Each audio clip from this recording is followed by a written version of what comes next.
Olá pessoal, no vídeo de hoje estarei trazendo o iceberg da TV brasileira. Nele irei comentar alguns momentos marcantes e interessantes que ocorreram em nossa televisão. Trouxe alguns casos mais sérios, mas optei em balancear o iceberg e trazer casos nostálgicos e cômicos. Sei também que é quase impossível listar todos os acontecimentos marcantes em nossa televisão, principalmente em um vídeo que não passe de horas. Por isso, quero pedir que, se você lembrar de algum caso que eu não citei aqui, por favor, comente para deixar a seção de comentários mais rica e complementar o iceberg. Bem, antes de começar o vídeo, eu gostaria de agradecer imensamente as pessoas que assinaram o Seja Membro para ajudar o canal. Foram eles a Júlia, o Patrick N e o C16. Se você quiser apoiar o canal no Seja Membro, você pode por apenas R$ 3,99. À medida que mais membros forem chegando, irei trazer mais novidades. Então, sem mais enrolação, vamos ao vídeo.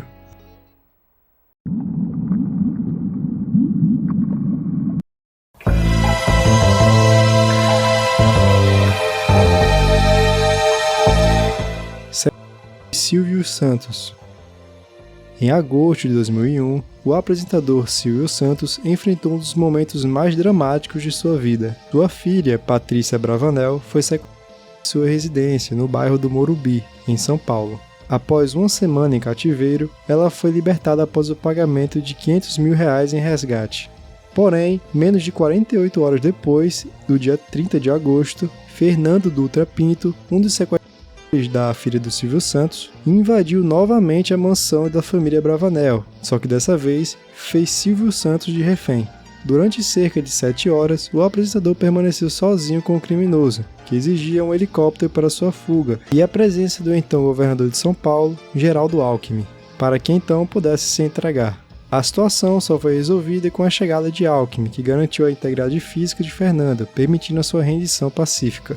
Após o sequestro, Fernando Dutra Pinto foi preso e levado ao Centro de Detenção Provisório do Belém. Em janeiro de 2002, ele faleceu antes de seu julgamento, devido a uma infecção generalizada provocada por um ferimento nas costas, que não teria recebido tratamento adequado, levantando suspeitas de maus tratos por parte de agentes penitenciários. Gugu entrevista o PCC. Em 7 de setembro de 2003, o programa Domingo Legal, apresentado pelo falecido Gugu Liberato no SBT, exibiu uma entrevista bombástica com 2 supostos membros do primeiro comando da capital, o PCC. Na gravação, feita dentro de um ônibus, os entrevistados, identificados como Alfa e Beta, diziam ter sequestrado o padre Marcelo Rossi e ameaçavam figuras públicas como o vice-prefeito de São Paulo, além de outros apresentadores de programas policiais como Datena, Marcelo Rezende e Oscar Roberto Godoy. Trouxa aí, que tá falando muito, tipo esse Datena e tal, e não vai ficar assim não. Eles têm família, eles têm netos, têm filho, e é o seguinte... Vai ser só bala mesmo na cabeça. Aqui não tá de brincadeira não, certo? E nós vamos, só isso aí que eu tenho que falar. É Datena, esse Godoy, esse vice-prefeito aí, o Bicudo, todo mundo aí. Todo mundo tá na lista. Esse é o PCC. Foi um erro, foi uma fatalidade. Eu pedi desculpas. Pedi uma vez e peço novamente. A exibição gerou pânico imediato, causando grande comoção nacional e provocando reações indignadas dos mencionados, que relataram medo e instabilidade emocional após a exibição. No entanto, no dia seguinte, a Polícia Civil de São Paulo iniciou uma investigação que revelou rapidamente a face.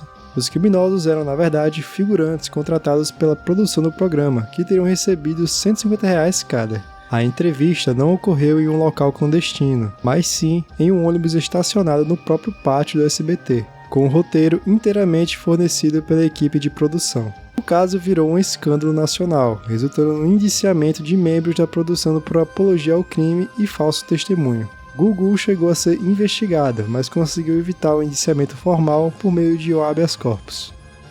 O ET de Varginha. O incidente de Varginha, ocorrido em janeiro de 1996, é um dos casos mais emblemáticos da ufologia brasileira.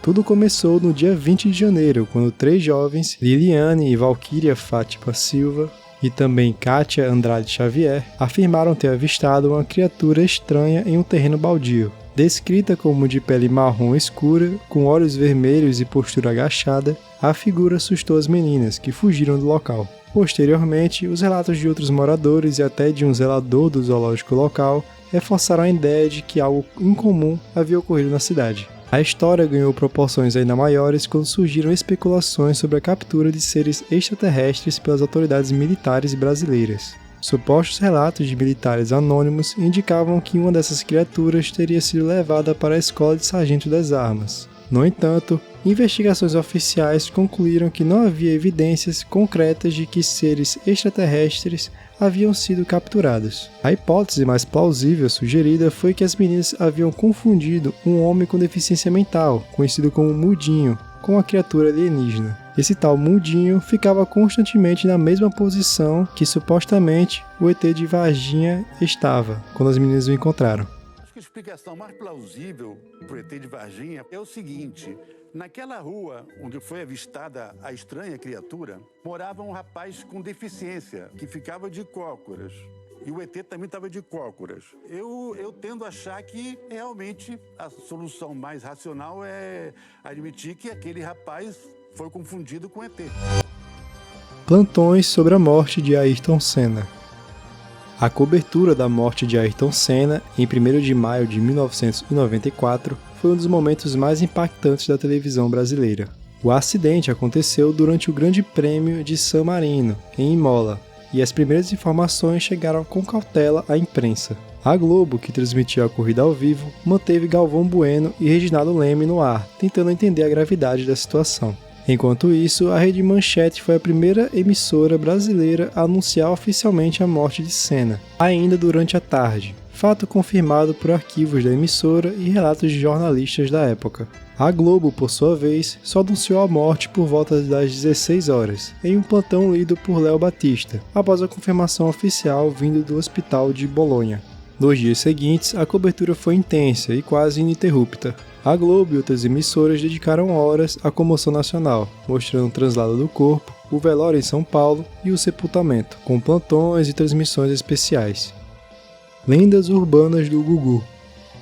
O quadro Lendas Urbanas, exibido no programa do Gugu, nas noites de domingo, marcou a televisão brasileira nos anos 2000, por dramatizar com tom sombrio e visual impactante histórias como A Loira do Banheiro, Caixa Misteriosa e outras narrativas populares que circulavam entre crianças e adolescentes. Com encenações realistas, trilha sonora assustadora e iluminação escura, o quadro causava verdadeiro pavor em muitas crianças da época, que mesmo fascinadas com aquilo tudo, mal conseguiam dormir após os episódios. Hoje, se você tiver interesse em assistir algum dos episódios de Lendas Urbanas do Gugu, vai perceber que a maioria é besteira e até engraçado de assistir.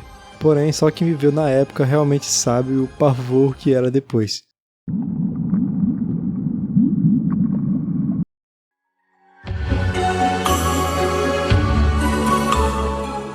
Uva elétrica.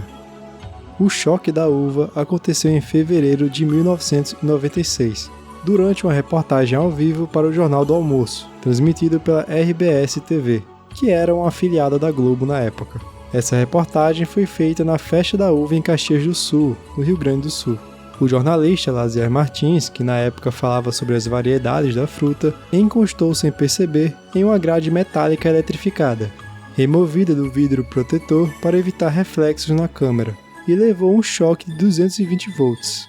O impacto foi tão forte que ele caiu desacordado e chegou a fraturar uma costela. Rainha Itália, que é uma das mais conhecidas das uvas de mesa. Aqui a Perlona, essa aqui é a Tardia de Caxias, que é uma variedade nova, e aqui a Rubi, que é uma mutação da uva Itália. Bom, estas mais de mesa. Aqui do lado, Pederneiras. Aqui, por exemplo, tem... Ai, ai!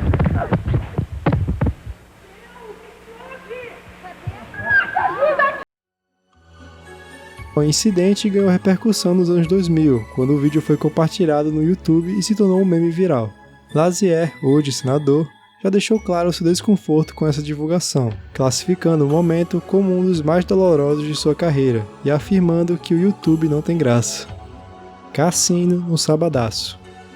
O DJ Cassino deixou sua marca no programa Sabadaço, ao apresentar o seu hit Can't Get Over, em 7 de outubro de 2006. Performance que, graças às interrupções inusitadas de Gilberto Barros, Aê, Cassinão! Viva aí! som da noite, as baladas.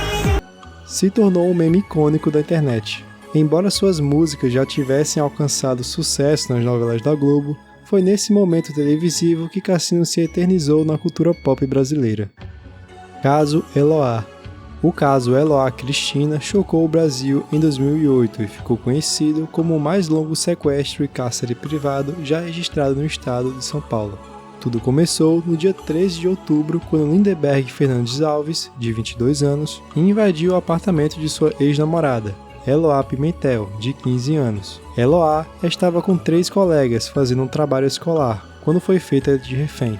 2 dos colegas foram liberados dos primeiros momentos, mas Lindeberg manteve Eloá e Nayara Silva por cerca de 100 horas como reféns, enquanto a imprensa transmitia praticamente tudo ao vivo. O caso teve ampla cobertura midiática, gerando críticas à condução da polícia e à exposição excessiva pela imprensa. Durante o sequestro, Nayara chegou a ser libertada, mas depois voltou ao apartamento a pedido das autoridades para tentar ajudar nas negociações. Uma decisão que foi amplamente criticada posteriormente. Em 17 de outubro, a polícia decidiu invadir o local após ouvir um disparo. Durante a ação, Lindeberg atirou em Eloá, que foi atingida na virilha e na cabeça. Ela teve morte cerebral no dia seguinte. Nayara foi baleada no rosto, mas sobreviveu. Lindeberg foi preso no local e em 2012 foi condenado a 98 anos e 10 meses de prisão por 12 crimes, incluindo homicídio triplamente qualificado, tentativa de homicídio, cárcere privado e disparos de arma de fogo. Posteriormente, sua pena foi reduzida para 39 anos e 3 meses, devido ao limite estabelecido pela legislação penal brasileira. Gilberto Barros e Yu-Gi-Oh! Esse foi outro momento marcante do apresentador Gilberto Barros. Nos anos 2000, o programa Boa Noite Brasil dedicou mais de uma programação para demonizar o card game Yu-Gi-Oh!, bem como os animes em geral, realizando uma das matérias mais sensacionalistas do país até então. No programa, Gilberto referia-se constantemente às cartas como o baralho do diabo, e justificava isso com as artes das mesmas e os arquétipos dos monstros, principalmente aqueles listados como demônio.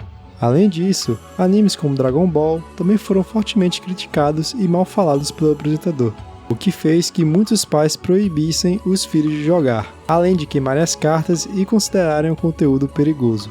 O mais curioso disso tudo é que a própria TV Bandeirantes passava vários animes no seu programa Band Kids, incluindo o próprio Dragon Ball.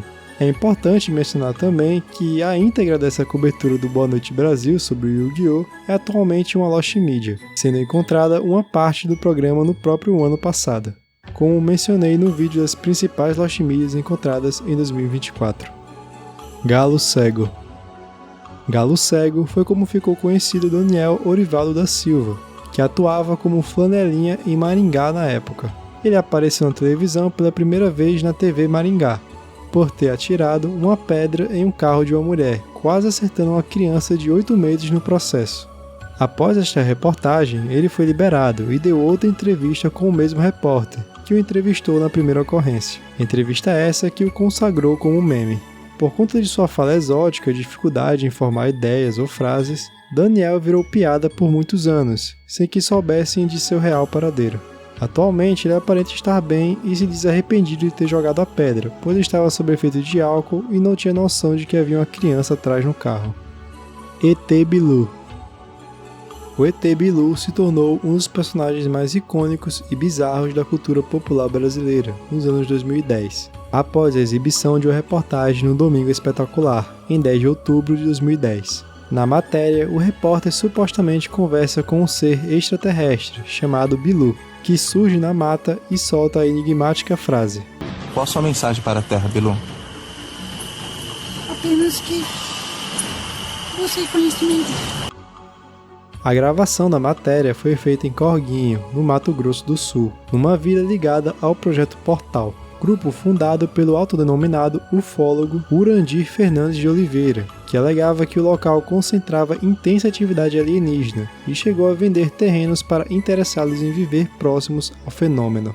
No entanto, a farsa começou a ruir quando Danilo Gentili, então repórter do CQC, foi até a vila para encontrar o tal alienígena cara a cara. Segundo João Mesquita, cinegrafista que acompanhou Danilo na reportagem, Urandir passou horas enrolando para evitar a aparição do ET, até que, após sucessivas ameaças de abandonar a gravação, Urandir pediu para que a equipe prosseguisse sozinha, alegando estar com a perna machucada.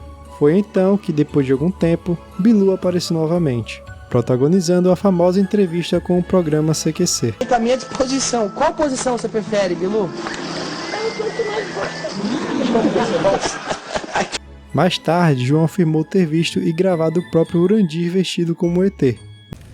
Eu vejo um cara de moletom com a cara pintada de verde e um capuz. E como que o ET escapa?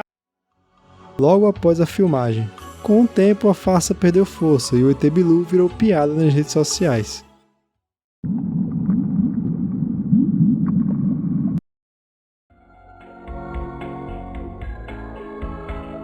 Ratinho ensinando a piratear CD. Em 2001, no auge da pirataria, o apresentador Ratinho ensinou a como piratear CDs em seu programa. Ratinho chegou a trazer um profissional para realizar todo o procedimento ao vivo, do início ao fim. O CD da vez foi o de Chitãozinho e Chororó, visto que, segundo o próprio apresentador, eles não iriam em seu programa. Fazer um CD de quem nós vamos copiar hoje? Chitãozinho e Chororó. Vamos copiar Chitãozinho e Chororó. Daí aproveita, já não quer vir no nosso programa mesmo, então nós já arregaça isso aqui. Vamos copiar.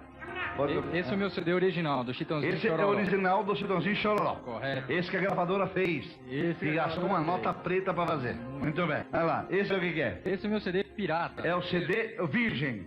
Virgem. Esse nunca comeram. Vai. Agora nós pegamos um original. O que nós estamos fazendo? Vamos ver. Ele vai fazer tudo sozinho pra mim. Qualquer um consegue copiar. Ele mas já tá fazendo? Tá abrindo o programa. Tá abrindo o programa. Já abriu o programa sozinho. Já abriu o programa sozinho. Você não tem nem que mexer no computador. Não fiz nada. Moleza, eu acho que eu vou mudar de ramo. E vou clicar nessa terceira opção aqui, que é cópia de CD para CD. Cópia de CD para CD. Muito bem. Muito bem. A partir daqui ele vai fazer tudo sozinho. Tudo sozinho. Daqui a pouco eu vou ter um CD do Chitãozinho e Chororó. Todo Duro e Holyfield. Todo Duro e Holyfield são dois lutadores brasileiros da região Nordeste que marcaram o cenário nacional pela rivalidade existente entre ambos. A rivalidade entre os pugilistas brasileiros Reginaldo Holyfield Andrade, da Bahia, e Luciano Todo Duro Torres, de Pernambuco, começou em 1993, quando se enfrentaram em Recife e Holyfield foi derrotado. Desde então, as provocações se intensificaram. Em 1997, Holyfield se vingou, com um nocaute no 7º round em Salvador. Já em 2001, Todo Duro empatou a disputa com um nocaute no 2º round. Em 2002, houve uma nova vitória de Todo Duro, em Salvador. E em 2004, Holyfield empatou o placar em Barreiras. São 6 confrontos oficiais, com 3 vitórias para cada lado, e cada luta turbina ainda mais a animosidade entre os rivais. Além das rivalidades nos ringues, o embate transcendeu para a vida pessoal. Eles protagonizaram insultos e brigas ao vivo em programas de TV, até chegaram a derrubar o apresentador Rembrandt Jr. durante uma entrevista na Globo Nordeste. A história desses confrontos foi imortalizada no documentário A Luta do Século, que retrata não só a disputa esportiva, mas também o contexto social que alimentou esse conflito épico no boxe nacional. Holyfield, então, ele agora veio aceitar agora.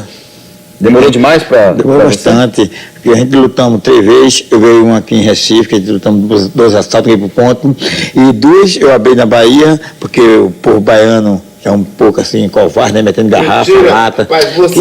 Tu tá na minha terra aqui. Fala baixo, tu tá na minha terra. Apanhou da minha mão sem ninguém se intrometer. Quando ele fala alguma coisa, porque você amarelou tomando porrada. E essa luta só por causa de questão de treinamento, é uma hora boa da minha vida. Você vai treinar com tudo duro? É isso aí? Não nada. E olha, digo mais, você... Então, eu tenho um problema grave com você. Uma mágoa, é? Você não fique me incitando, não que eu lhe meta a mão aqui dentro. Não, calma. Deixa eu só ver aqui. Eu digo a você. Deixa eu só dizer. Gilda Esfirra e Galerito. No programa Canal Livre, comandado por Wallace Souza, surgiu um dos momentos mais insólitos e memoráveis da televisão brasileira. A rivalidade entre Gilda Esfirra, animador de palco e vendedor de salgados, e o fantoche Galerito. O embate começou quando Galerito insistia em chamar Gil de Rogério.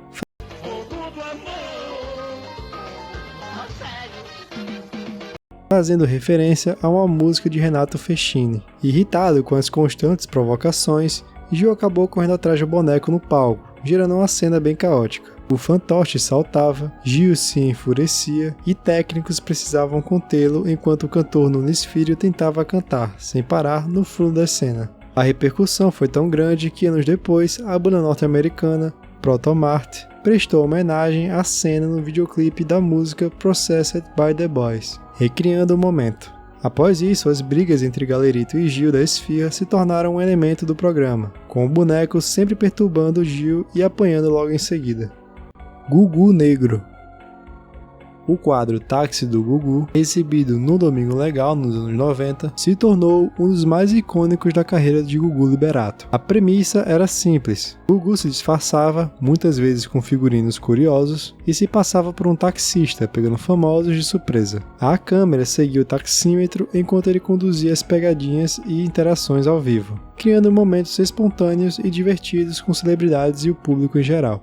Porém, um episódio que chama atenção nos dias de hoje é justamente aquele que Gugu aparece caracterizado como um homem negro. Na época, o episódio passou despercebido de polêmicas, mas se fosse feito nos dias de hoje, certamente daria problema, justamente por conta da blackface, que consiste no ato de pintar a cara para interpretar pessoas negras. Pânico leva mosquito da dengue à Argentina. Em 2009, o programa humorístico brasileiro Pânico na TV realizou uma ação polêmica durante a viagem a Buenos Aires, na Argentina. Na ocasião, o humorista Marvio Lúcio, conhecido como Carioca, estava caracterizado como uma paródia do então presidente Luiz Inácio Lula da Silva, e afirmou ter levado larvas do mosquito Aedes aegypti, o mosquito da dengue, em um recipiente com água. Ele despejou as larvas em uma fonte próxima à Casa Rosada, sede do governo argentino. O ato foi exibido como uma brincadeira no programa, mas gerou controvérsia devido à gravidade do tema, já que o Brasil estava passando por uma epidemia de dengue na época. Em entrevistas posteriores, Carioca relatou que a ideia surgiu como uma sátira, aproveitando o contexto de surto de dengue no Brasil na época. Ele mencionou que cerca de uma semana após a gravação, foi noticiado o primeiro caso de dengue na Argentina, o que aumentou a repercussão do episódio. No entanto, especialistas apontam que a transmissão da dengue requer a presença de mosquitos infectados e que o simples ato de despejar larvas não seria suficiente para iniciar um surto. Verde. No Carnaval de 2017, na cobertura da emissora Rede TV, um evento um tanto inusitado ocorreu. Durante a reportagem, o repórter Léo Áquila estava entrevistando ao vivo a modelo Ju Izen, que estava toda pintada de verde. Nisso, ele pediu que ela desse uma voltinha. Ela deu a volta e agachou. Porém, o ânus da entrevistada acabou aparecendo durante essa agachada. Bem, a cena viralizou e ficou correndo as redes sociais por aí. Após tudo isso, a modelo alegou que teve crise de depressão e chegou a ter que se mudar do prédio onde morava, já que os demais moradores a estavam chamando de Hulk e de c*** verde.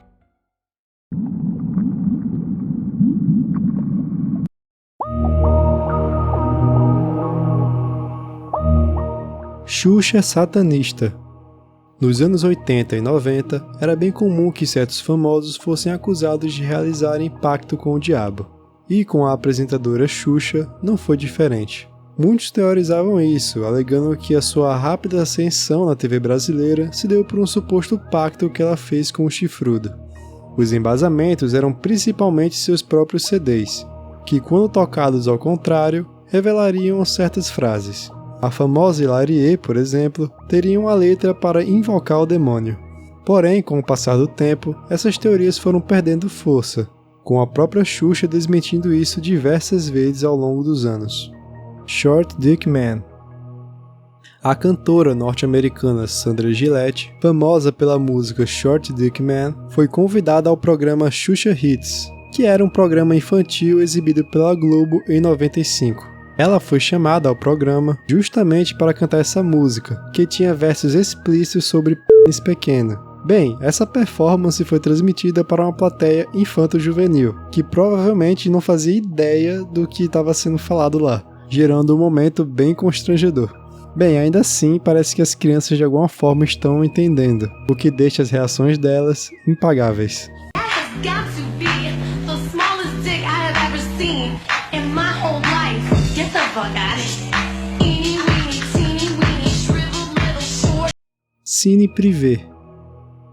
O Cine Privé foi uma célebre seção de filmes eróticos do gênero softcore, que são filmes que não são explícitos, apesar de conter certa nudez. O Cine Privé era exibido na Bandeirantes e teve a sua exibição original entre 1995 e 2010, nas madrugadas de sábado para o domingo. Durante o seu auge, a atração foi uma das mais vistas da emissora, figurando frequentemente entre os 5 programas com a maior audiência da Band. Porém, com a facilidade de acesso ao conteúdo adulto via internet, especialmente a partir dos anos 2000, a audiência do Cine Privé começou a cair, levando à saída do ar em dezembro de 2010. Houve uma breve tentativa de ressurgimento em 2012 sob o nome Cinema da Madrugada, mas a sessão não se sustentou. Porém, em 2019, a Band ressuscitou o programa, apostando na nostalgia ao divulgar reprises de filmes clássicos do gênero. E atualmente ele ainda é exibido na madrugada de sábado para o domingo no canal. Rui Chapéu vs Steve Davis.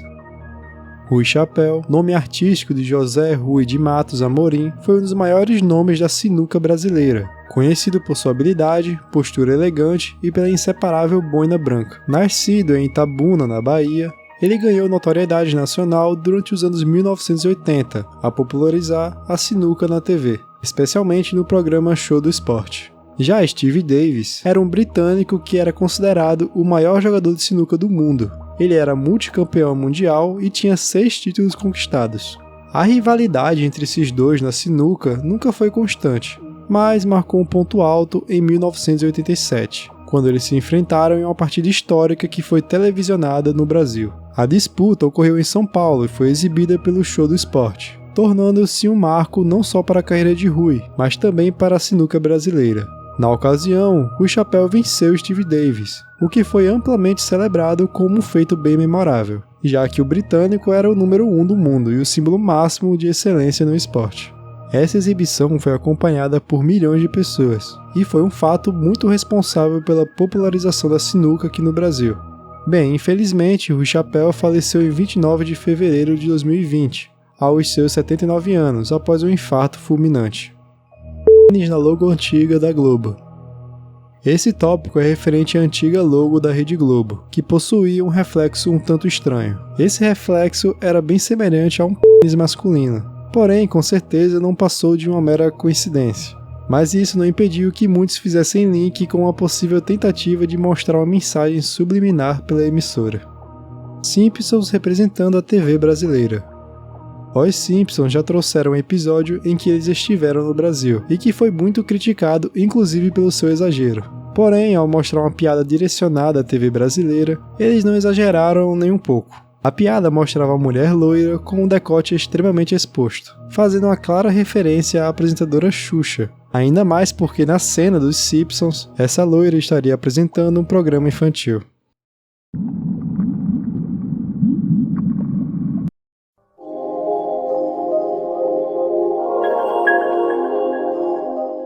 Hentai na TV aberta.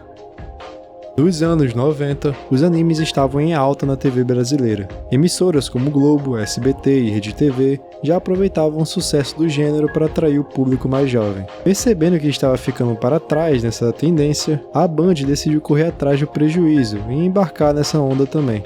Foi aí que ela adquiriu os direitos de 2 longas japoneses, o já conhecido Akira e um segundo título menos conhecido, mas que faria parte da história da emissora, que tinha o nome de A Lenda do Demônio. Provavelmente sem saber o conteúdo explícito da obra, ou até sem ter a mínima ideia do que era um hentai, a Band decidiu dublar o filme, e mesmo percebendo a natureza adulta do material, ela não voltou atrás, pois já havia pago. A Lenda do Demônio, com suas 1h40 de demônios, cenas fortes e uma atmosfera extremamente sombria, acabou sendo exibido 3 vezes na madrugada. Era uma obra claramente inadequada para o público infantil que a emissora buscava atrair. Visto isso, ela só exibiu esse anime por 3 vezes. Para se ter noção, nos primeiros minutos do longa, já aparecia uma espécie de orgia com demônios.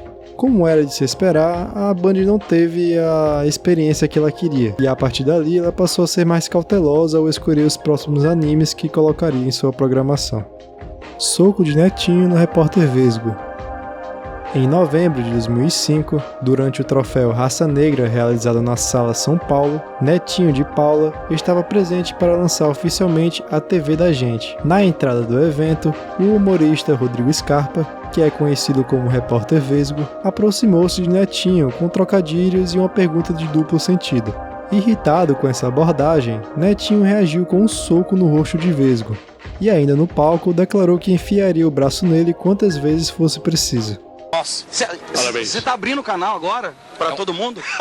Pra todo mundo, pra todas as pessoas assistirem. Cuidado que ele é bravo, hein, mano? Cuidado que ele é bravo. Não, deixa eu falar, Quietinho e Netinho. Quem é irmão de quem? Quem nasceu primeiro? Mano. Quem nasceu primeiro? Deixa eu te falar uma coisa, meu irmão. Saiba com quem brincar, certo? Tá limpo? Acabou? Certo? Olha Acabou, só, olha só. Beleza. Pela ordem. Obrigado, mano, Quietinho. Obrigado, mano, obrigado. É uma festa sensacional. Tô falando sério com você, não me tira. Tá legal. Você não me tira, não? Tá legal. Não me tira, não, mano. Tá legal. O ocorrido ganhou repercussão imediata e gerou consequências legais. Vesgo processou Netinho por lesão corporal e ameaças, resultando em uma condenação que lhe rendeu uma indenização de mais de R$44 mil em maio de 2009. Um ano depois do processo, no período eleitoral, Netinho concorria ao cargo de senador federal. Estou aqui como cidadão, como qualquer cidadão, quer saber o que o Netinho vai fazer lá no Senado, se ele está preparado psicologicamente para administrar um cargo tão importante como esse. Com isso, Vesgo foi até um comício que ele fez e pediu para que ele prometesse que não bateria em mais ninguém, nem em mulher, fazendo referência a uma agressão que Netinho praticou contra sua ex-mulher. Bem, como ele estava no meio de um comício e pretendia ter o cargo de senador, dessa vez ele não socou ninguém. Já teve um problema com a sua ex-mulher. E eu gostaria de pedir, do fundo do meu coração, nos próximos 8 anos, que você prometa aqui, dentre as suas outras promessas, que você não faça mais isso. Nunca mais bata em ninguém, principalmente em mulher, Netinho. Homem armado invade o programa Jogo da Vida. Em outubro de 2004, o programa Jogo da Vida, exibido pela Band e apresentado por Márcia Goldschmidt, teve um de seus episódios mais tensos ao vivo. Um vendedor de carro chamado Moacir Camargo Borges, de 32 anos, invadiu o estúdio portando um revólver calibre 38. Ele rendeu um segurança e entrou no palco durante uma conversa com o cantor Waguinho e pediu ajuda para reconciliar-se com sua esposa e rever suas filhas, ameaçando atirar caso o programa fosse cortado do ar. A tensão tomou conta do estúdio e a plateia entrou em pânico enquanto a apresentadora mantinha calma, tentando conversar com o invasor. Um policial paisano presente no local agiu rápido e imobilizou Moacir depois de alguns minutos, fazendo com que a produção interrompesse o programa cerca de 1h30 antes do previsto. Posteriormente, Moacir foi detido e encaminhado ao 34º Distrito Policial, sendo atuado por porte ilegal de arma e outras infrações. Estúdio da Xuxa pega fogo. Em janeiro de 2001, durante a gravação de um especial de carnaval do Xuxa Park, em um estúdio da emissora Globo, ocorreu um incêndio quase trágico. Enquanto Xuxa cantava seu sucesso Hilarie, um curto-circuito incendiou as estruturas decorativas altamente inflamáveis. O fogo se espalhou com extrema rapidez, gerando pânico entre as mais de 300 pessoas presentes. O incidente resultou em 26 feridos, alguns em estado grave. Em meio ao caos, Xuxa continuou cantando até notar fumaça e gritar para que todos evacuassem. O segurança Leonilson foi responsável pelo resgate de várias crianças, incluindo uma menina que estava presa em uma roda gigante. Embora fisicamente ilesa, Xuxa sofreu um forte impacto emocional, desenvolvendo estresse pós-traumático e afastando-se temporariamente da carreira infantil. O programa foi imediatamente cancelado e nunca mais voltou ao ar. Um fato curioso foi que Xuxa estava prestes a embarcar em uma nave, que iria subir até chegar bem no princípio do incêndio, e que provavelmente seria fatal. Por sorte, o incêndio ocorreu 5 minutos antes disso. Van Damme tendo ereção ao vivo. Jean-Claude Van Damme é um ator e artista marcial belga, conhecido por sua agilidade, carisma e pelos icônicos golpes de luta. Ele ganhou fama nos anos 80 e 90 com filmes de ação como O Grande Dragão Branco, Kickboxer e Soldado Universal. Em 2001, no programa Domingo Legal, apresentado por Gugu, a cantora Gretchen foi convidada para dançar com o ator, em umas cenas mais icônicas da TV brasileira dos anos 90. Ao final da dança e até durante, é perceptível que Van Damme teve uma ereção enquanto dançava com Gretchen.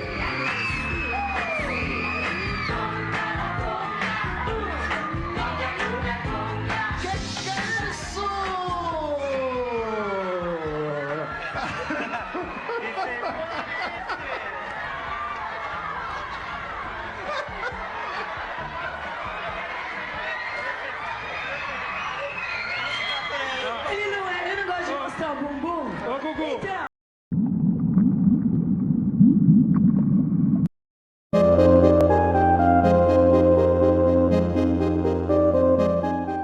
Policial militar invade o programa ao vivo. Durante uma edição ao vivo do programa esportivo Terceiro Tempo, transmitido pela afiliada da TV Cultura em Santa Catarina, um momento bem tenso ocorreu.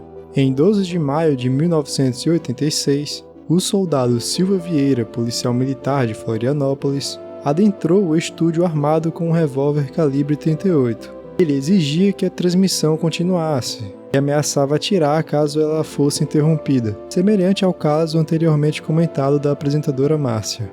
Ele solicitou o microfone e justificou sua ação com um pedido desesperado por melhores condições salariais, alegando não conseguir arcar com um empréstimo para sustentar sua família, que era composta por 6 filhos. Nos 32 minutos seguintes, o programa permaneceu no ar enquanto os apresentadores, compreensivos, ofereceram café e o acalmaram. A tensão aumentou quando um coronel entrou em cena e neutralizou o policial, retirando-lhe a arma e o algemou durante a transmissão. Após isso tudo, Silva Vieira foi expulso da corporação e foi condenado a 4 anos de prisão. Após cumprir parte da pena, ele teve que se reinventar. Ele começou a trabalhar como cortador de grama, e suas condições financeiras e emocional pioraram bastante. Ele faleceu aos 74 anos, no primeiro dia de março de 2021, por uma parada cardiorrespiratória durante a madrugada e não conseguiu ter o quadro revertido ao ser levado a uma equipe de emergência. Amor, Estranho Amor. Esse foi um filme lançado em 1982, que foi estrelado por Xuxa. Esse filme rendeu muitas polêmicas que a perseguiram até um tempo atrás. Apesar de não ter feito tanto alarde na época em que foi produzido, nos dias atuais ele foi bastante discutido. Isso porque Xuxa protagonizou uma cena inapropriada com um menino de apenas 12 anos de idade. Ela disse que fez esse filme quando tinha 19 anos de idade e só fez porque o seu namorado da época pediu, que era o falecido jogador de futebol Pelé. Um fato curioso foi que em 2010, Xuxa entrou com um processo contra o Google para remover buscas sobre o filme. Porém, obviamente, em 2018 ela perdeu esse processo. Incidente do bambu.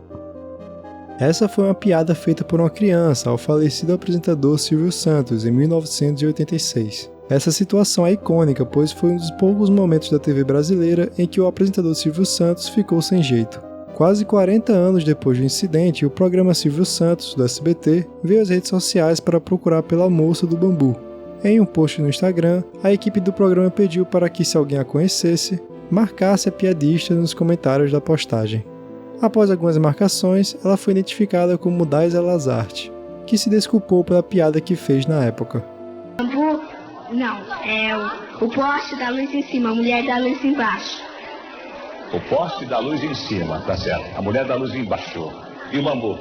Tenta cu.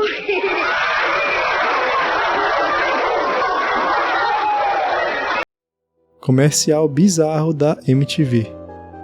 Em 2002, a MTV Brasil acabou envolvida em uma das maiores polêmicas de sua história. Isso porque, durante alguns meses, ela exibiu uma vinheta institucional, onde, se pausada quadro a quadro, eram visíveis imagens explícitas de sadomasoquismo. Essas imagens eram consideradas como mensagens subliminares, pois elas eram inseridas de forma quase imperceptível na velocidade normal da reprodução. Essa vinheta tinha cerca de 45 segundos. e mostrava uma animação tridimensional de um homem meditando e girando, ao som de uma trilha sonora calma e ambiente. Entretanto, sobre o vídeo foram criados cortes imperceptíveis ao olho humano, inserindo de forma subliminar 180 frames contendo cenas explícitas de mulheres em situações de sadomasoquismo. Cada frame tinha apenas 1/30 de segundo, tempo rápido demais para a percepção consciente, mas teoricamente registrado pelo subconsciente. Após alguns jovens perceberem essas imagens, pausando de alguma forma a transmissão, foi feita uma denúncia ao Ministério Público. Com isso, a Justiça então determinou que a MTV cessasse a exibição imediata da vinheta e impôs uma multa de 7,4 milhões de reais por mês que a vinheta ficou em exibição. Por motivos óbvios, não posso mostrar o comercial na íntegra aqui, mas ele está disponível completamente aqui no YouTube. Os Cascaveletes na TV. Os Cascaveletes foi uma banda brasileira de rock formada em Porto Alegre em 1986. Eles se destacaram pelas letras de cunho sexual. Nesse tópico dá para citar pelo menos 2 acontecimentos que marcaram a TV de certa forma. Um deles foi uma entrevista no programa Jornal do Almoço, em pleno horário nobre, onde eles tocaram a música de nome homossexual, deixando a repórter visivelmente desconfortável. Conheci uma garota com fama de promíscua, sem muito papo, nós fomos pra cama, num motelzinho tipo pensão. Na manhã seguinte ela me disse que amava uma garota. Outra situação inusitada foi no programa infantil da Angélica. Situação essa que lembra bastante o já citado Short Dick Man, porém pior, já que dessa vez eles enchiam a boca para falar o bom português. Lá eles tocaram a música Eu Quis Comer Você.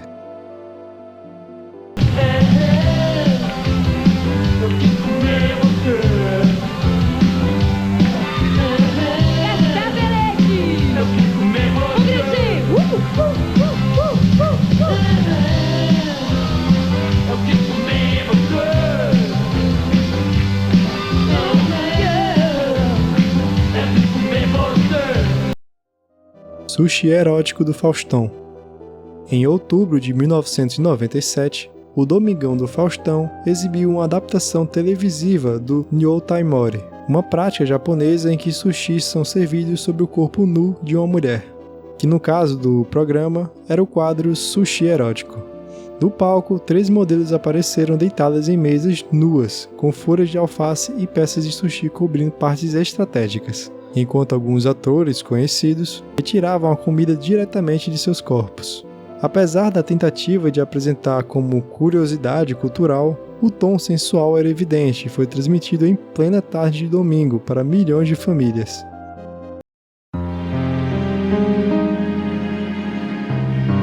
Então, esse foi o vídeo. Obrigado por assistir até aqui. Lembre-se de deixar um like e se inscrever para ajudar o projeto Gestalt a ser um sucesso. Até a próxima!